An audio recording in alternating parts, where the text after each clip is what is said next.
오늘 저와 여러분에게 주실 살아계신 하나님의 말씀은 고린도후서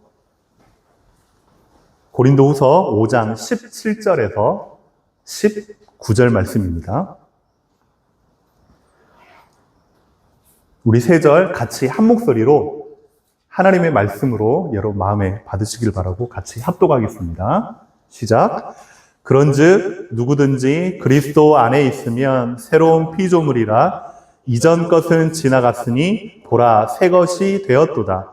모든 것이 하나님께로서 났으며 그가 그리스도로 말미암아 우리를 자기와 화목되게 하시고 또 우리에게 화목하게 하는 직분을 주셨으니 곧 하나님께서 그리스도 안에 계시사 세상을 자기와 화목하게 하시며 그들의 죄를 그들에게 돌리지 아니하시고 화목하게 하는 말씀을 우리에게 부탁하셨느니라. 아멘.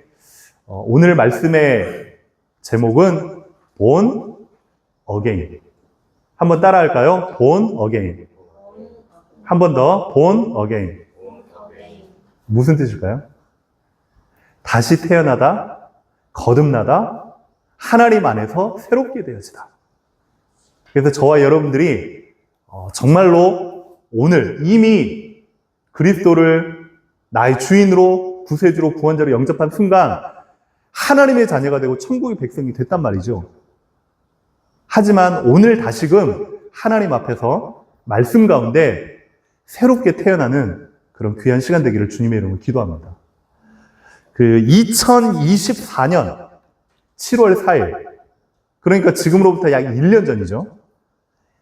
에이미 머피라는 여자가 미국 동부 뉴저지 해안가에 코르크 마개로 이렇게 딱 봉인된 그런 병 하나를 바닷가에서 발견을 한 겁니다.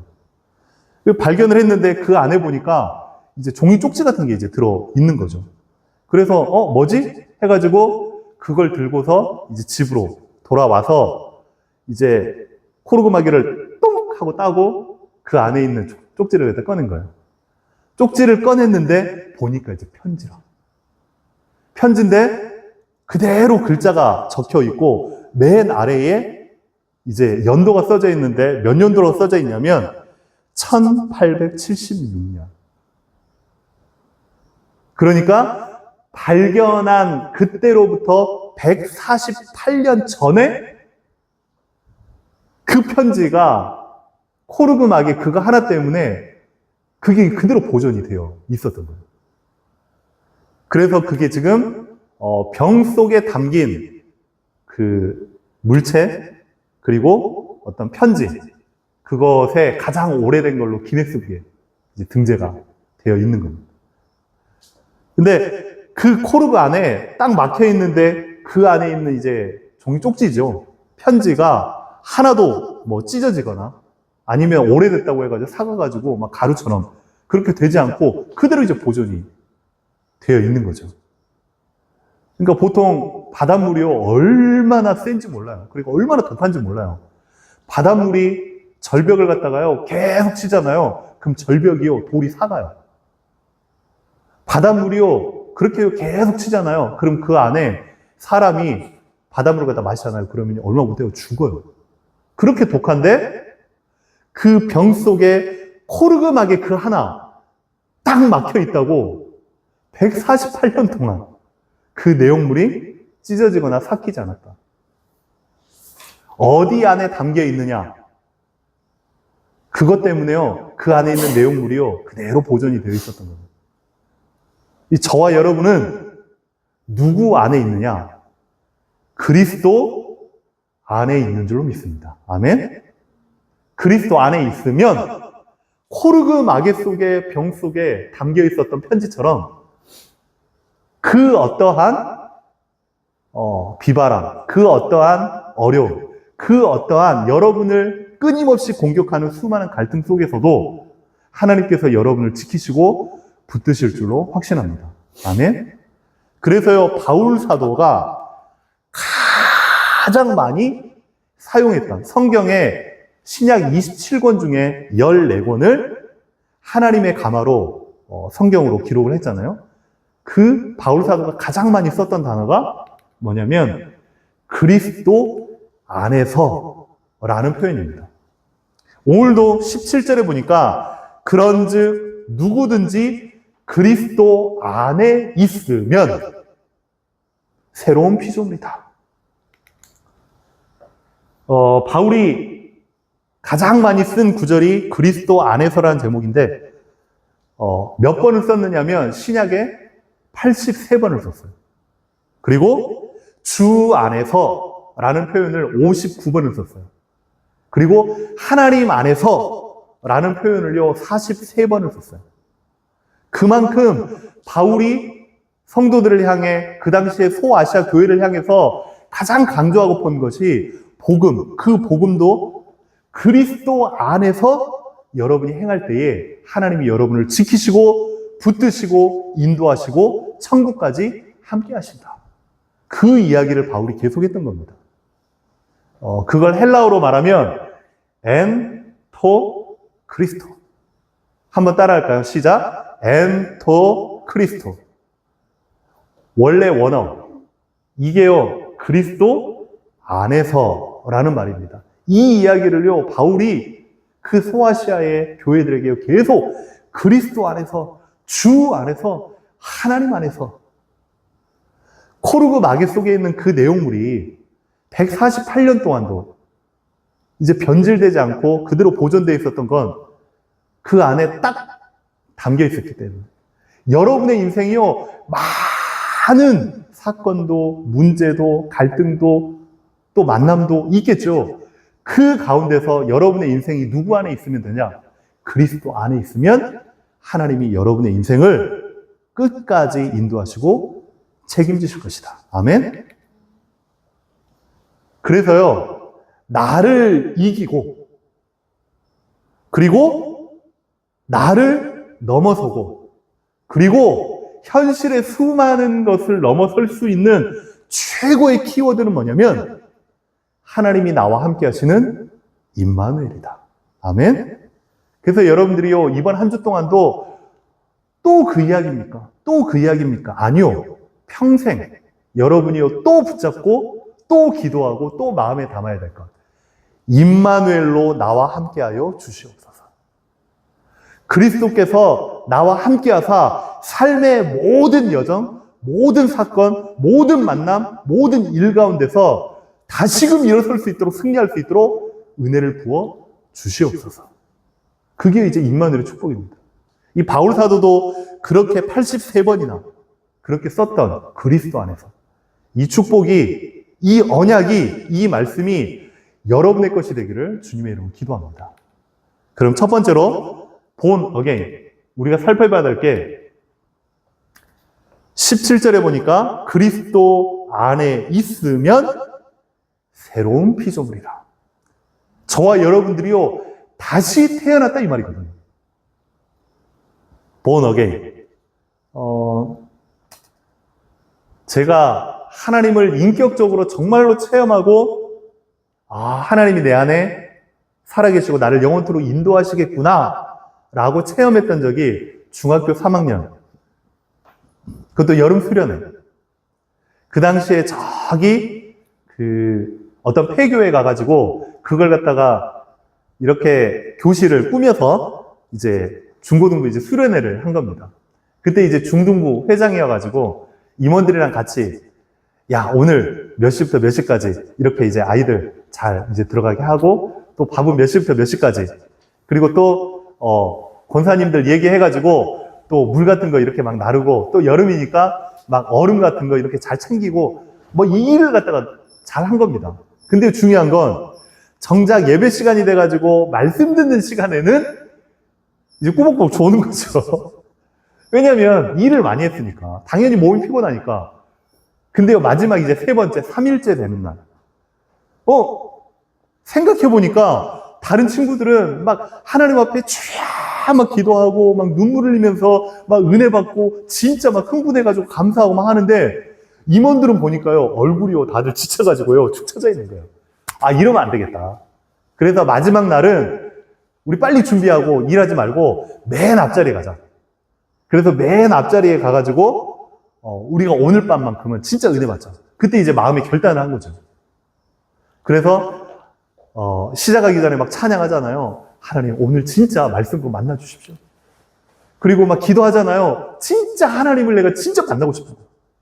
그래서 진짜 간절히 기도하고, 그리고서 이제 목사님이 이제 말씀을 전하는데, 아니, 수십 번 들어봤다니까요. 아니, 수백 번 들어본 말씀이라니까요. 똑같은 말씀이라니까요. 똑같은 말씀인데 그날따라 달라. 그래서 그 말씀을 듣고 이제 하나님 앞에 결단하고 헌신하고 진짜 이 시간에 예수님을 나의 인생의 주인으로 영접하기를 원하는 자. 그리고 앞으로 나온 사람은 일평생 내 삶을 하나님께 온전히 드리기를 원하는 사람. 손들으라고. 일어나라고. 그 앞에서 무릎 꿇으라고 하는데요. 그 모든 과정이 그냥 너무 자연스럽게. 그리고서 간절히 기도하는데요. 와, 그때 이제 눈물, 침물, 콧물 범벅이 돼가지고 막 이제 옷이 다 젖었어요. 중학교 3학년 그때 여름 때. 근데 내가 하나님을 인격적으로 만나고 진짜 하나님의 은혜 가운데 내가 구원받았다는 확신이 생기고, 근데 내 삶은 똑같아요. 우리 가정은요, 똑같아요. 그리고 내 주변의 환경은요, 변한 게 하나도 없어. 똑같아요. 근데 나만 은혜 받고 나만 달라진 거예요. 근데 뭐가 달라졌냐면 상황은 그대로인데 내 마음 상태가 달라졌지. 환경은 똑같은데 보는 관점이 달라졌지. 옛날 똑같이 나를 갈구고 똑같이 나에게 혼내고 똑같이 엄마 아빠가 나에게 잔소리하는 건 똑같은데 뭐가 달라졌냐면 미래의 꿈과 비전이 달라졌는 거예요.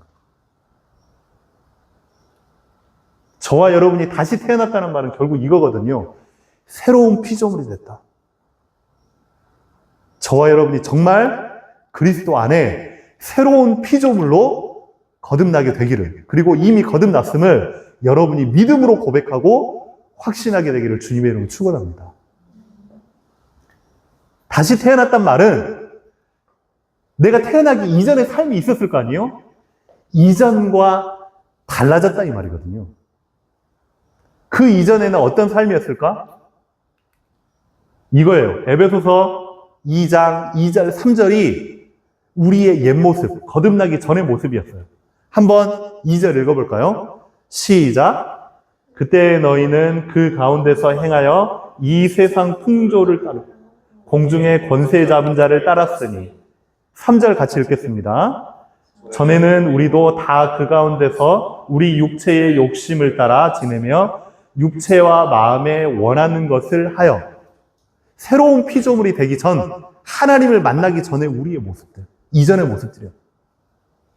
어떤 모습이냐? 세상의 풍조를 따랐대요. 말 그대로 문화나 교육이나 세상의 유튜브나 릴스나 뉴스나 선생님이나 많은 어른들이 이야기하는 그거, 그게 다인 줄 알고, 그게 전부인 줄 알고, 그게 성공의 길인 줄 알고, 그렇게 하지 않으면 내가 뭔가 유행의 흐름에 뒤떨어질 것 같고 도태될 것 같은 불안함. 그러니까 나 또한, 우리 또한, 우리 가정 또한, 우리 애들 또한 그렇게 가야만 되는. 그게 이제 유행이고 흐름이거든요. 예전에 우리가 살았는데 지금도 그렇게 많이 살고 있지.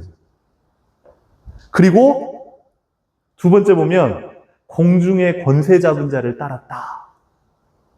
우상을 따랐다는 겁니다. 꼭 무언가 눈에 보이는 우상뿐만이 아니고 하나님보다 높아지고 하나님보다 더 가치관으로 내 안에 새겨진 그것 따라서 우리 인생이 가고 있다는 거거든. 나를 위한 하나님. 하나님을 위한 나의 삶이 아니라 나를 위한 하나님이 필요한 거예요. 그게 이제 우상이거든요. 이 성경에 바울이요 정확하게 얘기해 놓은 겁니다. 이전의 삶. 그리고 육체의 욕심을 따라 육체와 마음에 원하는 것을 했다. 결국은요, 우리 원하는 것, 내가 원하는 것, 내 마음과 내 생각 속에 내가 좋다라고 여기는 그것 따라 우리가 행하는 겁니다. 말씀 또한 우리의 사고, 우리의 방식, 우리의 가치관이 다 이제 고정돼서 거기에서 맞지 않으면 그건 아닌 것 같은데. 하나님이 말씀하시는데 그 말씀 따라서 우리가요 판단하고 재는 거죠. 그 가운데서 우리가 새로운 피조물로 다시금 거듭나게 됐다 이 말입니다. 아멘? 이 과거의 것을요, 여러분이요, 완전히 버리시기를. 아니, 그걸 복음 안에서 재활용할 수 있게 되기를 주님의 이름으로 축원합니다. 두 번째는 뭐냐? 이제 우리가 새로운 피조물로 다시 태어났으면, 새로운 피조물이다. 뭐가 달라졌냐 이겁니다. 하나님 안에서 우리가 새로운 피조물이라고 하는데 뭐가 달라졌냐? 달라진 게 뭐냐? 첫 번째, 우리의 신분이 달라졌어요. 18절에 보니까 모든 것이 하나님께로부터 났으며, 그리고 그가 그리스도로 말미암아 우리를 자기와 화목하게 하시고 또 우리에게 화목하게 하는 직분을 주셨다. 우리 신분 자체가요, 완전히 변화된 겁니다. 죄와 사망의 법에서 생명의 성령의 법으로 옮겼느니라. 그게 법이거든요. 왜 사람들이, 왜 나라가, 왜 정치인들이요, 국회의원 하려고 그렇게 난리냐? 국회의원들이요, 나라의 법을 만들어요. 그리고 한번 나라의 법으로 딱 정해지는 그 순간 그걸 어기면요, 형이 집행이 돼요. 그래서요, 국회의원에게요, 이 법을 만들어달라, 저 법을 좀 만들어달라, 그렇게 이제 막 요구하고 돈을 주고 이렇게요, 막 백을 쓰고 하는 겁니다. 저와 여러분은요, 그냥 하나님의 자녀가 아닙니다. 법적으로 하나님의 자녀입니다. 아멘? 과거의 죄와 사망의 법, 세상의 풍조를 따르는 법, 육체의 욕심을 따르는 그 법에서 생명의 성령의 법으로 완전히 옮겼음을 믿으시기를 주님의 이름으로 축원합니다. 그리고 지난주에 우리 요절 말씀이잖아요. 요한복음 5장 24절. 여러분이 외우셨습니까? 완전히 하나님께서 우리를 천국의 백성으로 옮겼느니라. 하나님의 나라로 옮겼느니라. 더 이상 죄 가운데 죄의 올무에 묶이지 않아도 되는 그 삶을 살 수 있도록 우리를 옮겼느니라. 아멘? 그리고 무엇이 달라졌냐? 보겠습니다. 우리를 자기와 화목하게 하시고 그 다음 화목하게 하는 직분을 우리에게 주셨대요. 하나님을 만나지 못한 사람, 그리고 하나님이 없다 하는 사람들은요, 특징이 뭐냐? 결국은요, 나를 위한 삶입니다. 말도요, 나를 위해서 해요. 무언가 사람 앞에서는요, 이렇게 좋은 말로 하고요, 뒤로 딱 돌아서는 순간요, 나에게 손해난다. 그러면요, 엄청 씹어대요. 씹어댄다는 말이 이게 좀 그렇지만 엄청 욕을 해요. 왜요? 결국은 나에게 해를 가하면요, 다 필요 없어. 결국은 내가 잘 되면, 나한테 잘해주면요, 나도 잘해주는 거고, 나한테 해를 가하면요, 어떻게든요, 그 사람에게요, 뒤에서 복수합니다. 그게 세상 사람이에요. 그거 뭐라고 하면요, 다 그렇게 사는 거 아니야? 그게 당연한 거 아니야? 라고 하는데, 아니요, 그게 당연한 삶이 아니에요. 하나님은 우리에게 자기와 화목하게 하시고, 또 우리에게 화목하게 하는 직분을 주셨대요. 남을 위한 삶으로 하나님이 저와 여러분을 바꾸시길 원해요. 그래서요, 오늘부터 여러분이 말씀을 받았기 때문에 하나님의 말씀을 가지고 세상을 향해서요, 담대한 발걸음을요, 걸으시길 바랍니다. 어떻게? 이제 더 이상 세상의 유행, 세상의 흐름, 사람들의 시선이 아닌 각 사람에게 나누어 주신 믿음의 분량 따라 행하는 겁니다. 다른 말로 달란트죠. 하나님이 각각 여러분에게 주신 달란트가 있단 말이에요. 그리고 지난주에 그랬잖아요. 욕심 부리지 말라고. 무언가 남들보다 비교하면서 더라는 걸 꿈꾸지 말고 각각 여러분에게 주신 그 달란트, 행복의 키워드가요, 다 여러분 안에 하나님이요, 감추어 두셨다니까요. 그걸요, 말씀 가운데 찾아내고 여러분이 거기에 도전하시기 바랍니다. 그러면 세 번째, 19절에 하나님이 저와 여러분에게 화목하게 하는 직분을 주셨는데, 그러면요, 우리에게 그 길, 방향, 말씀이 필요하잖아요. 19절에 보니까 이렇게 나왔습니다. 곧 하나님께서 그리스도 안에 계시사 세상을 자기와 화목하게 하시며 그들의 죄를 저들에게 돌리지 않고 화목하게 하는 말씀을 우리에게 부탁하셨느니라. 우리에게 부탁하셨느니라. 하나님께서 직접 하실 수도 있지만 하나님의 백성, 하나님의 자녀들을 통하여서 세상을 변화시키기를 원하시느니라. 그게 하나님의 방법입니다. 그래서 제가 종종 얘기하고 자주 얘기하는 거지만 혹시나 우리 아이들이 공부를 열심히 해서 만약 이 대학 갈 수 있는 실력이 된다. 그러면요, 보내고 싶은 대학이 있어요. 저 지방에 있는 대학이지만 한동대학교. 그 한동대학교에 그 앞에 비석에 이렇게 써 있습니다. Why not change the world? 왜 우리가 세상을 변화시키지 못하느냐? 우리는 수도권도 아니고, 우리는 지방이고, 그리고 저기 바다 끝에 있는 포항에 있는 학교지만, 아니요. 그 학교 기독교 학교고, 정말로 이 아이들에게 꿈과 비전과 소망과 미래에 대한 확신이 있어요. Why not change the world? 세상을 향하여서요, 여러분이요, 하나님의 비전으로, 하나님의 소망으로, 하나님의 꿈으로 충만해지면 현실에 머물러 있지 않게 됩니다. 소망을 가지고 여러분이 도전하게 되고 하나님 주신 힘으로 여러분이 뛰어넘게 돼요. 그게 뭐냐면 세상을 향하여 화목하게 하는 말씀, 그게 바로 십자가입니다.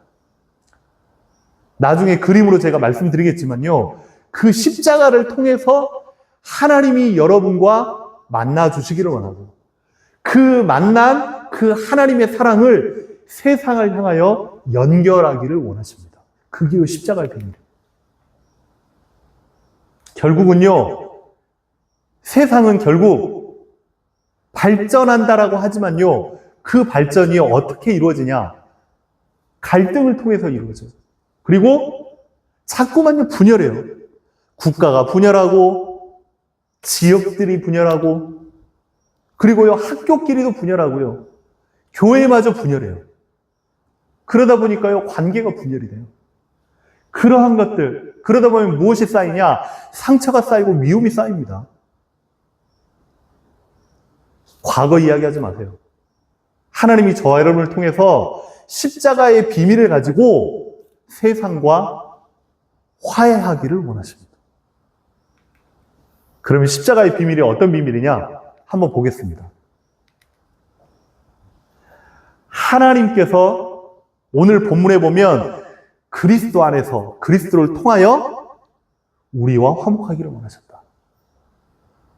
그래서요, 우리가 그리스도 하는 이유가요, 그리스도가 아니면 하나님을 만날 수 있도록, 그리스도가 아니면 하나님과 화목할 수 있는 방법이 없어요. 그래서 요한복음 14장 6절에 내가 곧 길이요 진리요 생명이니 나로 말미암 자가 아버지께로 올 자가 없느니라. 그게 구원의 길이거든요. 하나님께서 우리 인간과 화목할 수 있는 그 축복의 통로 그리스도. 그래서 그리스도로 말미암아 우리를 구원하셨단 말이에요. 그러면 그 다음에 나를 통해서요 세상과 화목하고 소통하기를 원하십니다. 이게 십자가의 비밀.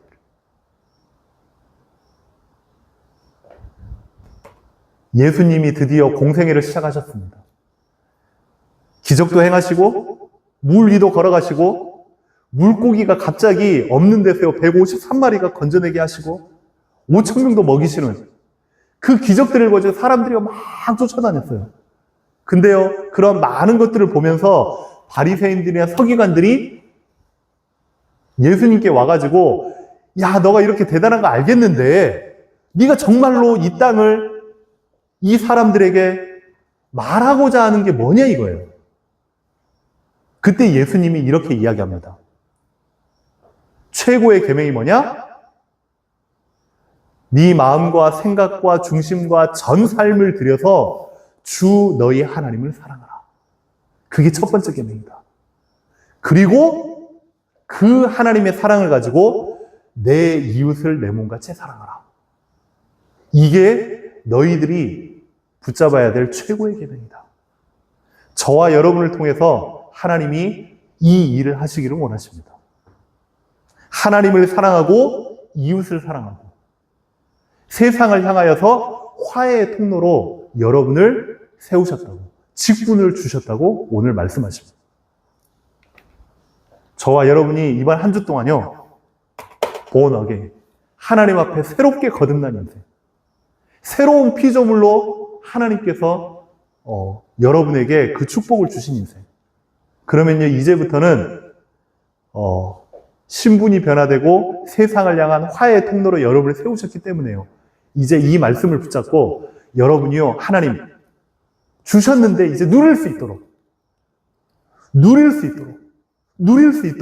하나님 나에게 은혜를 베풀어 주시옵소서. 이제 더 이상 많은 갈등과 분열 가운데, 세상의 상처와 그런 많은 반목들 가운데 하나님, 내가 화해의 통로로 사용되기를 원합니다. 하나님, 나를 세워 주시옵소서. 이번 한 주 동안 여러분이 본 어게인이라는 말씀을 붙잡고 묵상하고 꼭 응답받고 누리시기를 주님의 이름으로 축원합니다. 아멘. 이 시간에 우리 같이 이번 한 주 동안 우리가 붙잡아야 될 기도 제목 가지고 이거 붙잡고 기도하고 한 주 동안 승리하시기를 바랍니다. 우리 같이 1번부터 합독하도록 하겠습니다. 시작. 우리를 이전과 다른 새로운 피조물로 변화시켜 주신 하나님, 옛것에 미련 가지고 매이지 않도록 은혜를 부어 주시옵소서. 성령의 법으로 우리의 신분을 새롭게 하신 하나님, 경쟁이 아닌 화목을, 비교가 아닌 섬김을 실천하게 하옵소서. 행복한 교회의 모든 식구들이 모든 삶을 그리스도 안에서 생각하고 행동할 수 있도록 성령께서 역사하여 주옵소서. 아멘. 이 시간에 같이 합심해서 기도하겠습니다. 하나님, 이번 한 주 동안 우리의 삶에 예배자로 살아갈 수 있도록 은혜를 베풀어 주시옵소서. 우리를 그리스도 안에서 새로운 피조물로 세워주시고 불러주신 하나님, 우리를 세상과 화목하게 하는 직분을 주셨사오니 비록 힘들고 비록 쉽지 않은 우리의 삶의 여정이지만 십자가의 비밀을 붙잡고 우리를 세상 속에서 살아가게 하신 그 하나님의 은혜를, 하나님이 부어주실 그 능력을, 하나님이 우리를 통해서 해나가실 그런 변화를, 그리고 위로부터 주시는 하나님의 지혜를 정말로 구하게 하시고, 그로 말미암아 세상과 화목하게 하는 통로의 사명을 감당할 수 있도록 하나님 저희들을 붙잡아 주시옵소서. 이 시간에 말씀 붙잡고 기도 제목 가지고 우리 같이 합심해서 하나님 앞에 기도하겠습니다. 기도합니다. 살아계신